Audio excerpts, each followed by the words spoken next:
Look at this landscape. It's wide, it's messy, and it's indifferent to your opinion. It just is. But most people don't live in the is anymore. They live in the should. They've traded the 360-degree reality for a narrow paved lane of pre-approved thoughts. They think they're exploring the world, but they're actually just on a track, following a line someone else painted on the ground. We've entered the era of the least identity. People don't own their beliefs. They rent them from influencers, news cycles, and algorithms. It's convenient. You don't have to do the heavy lifting of thinking or the painful work of introspection. You just grab a handful of snippets, digital junk food, and you chew on them until you think they're part of your DNA. But here's the psychotherapy of the situation. Those beliefs are paper thin. They have no roots. They're apparent beliefs, ghosts in the machine. When you ask one of these people a why question that goes deeper than a bumper sticker, you're not just starting a conversation, you're committing an act of aggression against their ego. See, when the script ends, the person is supposed to begin.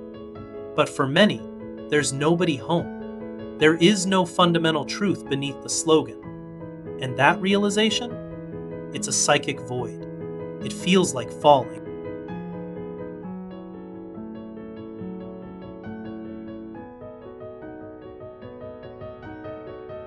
So they do what any threatened animal does. They show their teeth. The anger you see isn't a sign of passion. It's a defense mechanism for a hollowed out soul. It's a keep out sign posted over an empty lot. They scream at you because if they stop screaming, they might have to hear the echo of their own ignorance. They can't elaborate because there is no elaboration. There's just the loop, a snippet, repeated until it sounds like a heartbeat. But don't get too comfortable in your seat, judging the people outside your window. The most effective manipulation isn't the one that makes you angry at a stranger. It's the one that makes you feel like you're the only one who gets it. If you find yourself reaching for a snippet to explain why you're right, you're already back on the track. You're just driving in a different lane.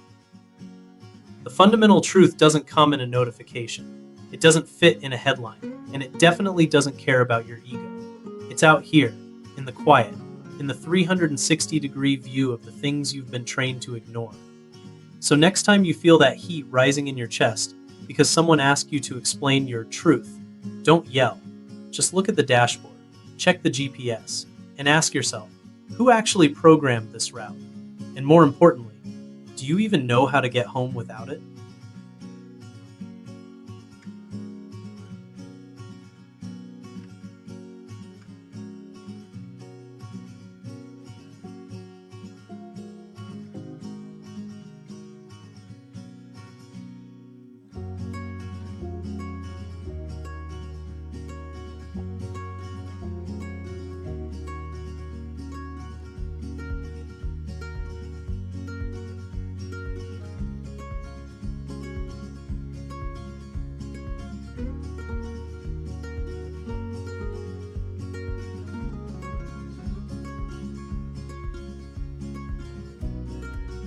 You know the drill. The algorithm wants your engagement, but I just want your attention. If you think these perspectives are worth more than a snippet, subscribe to the channel. Like the video to help it find the people who are actually still awake. And if you've got a thought that isn't a recycled headline, leave it in the comments. Let's see if there's anyone left who can still hold a conversation without glitching.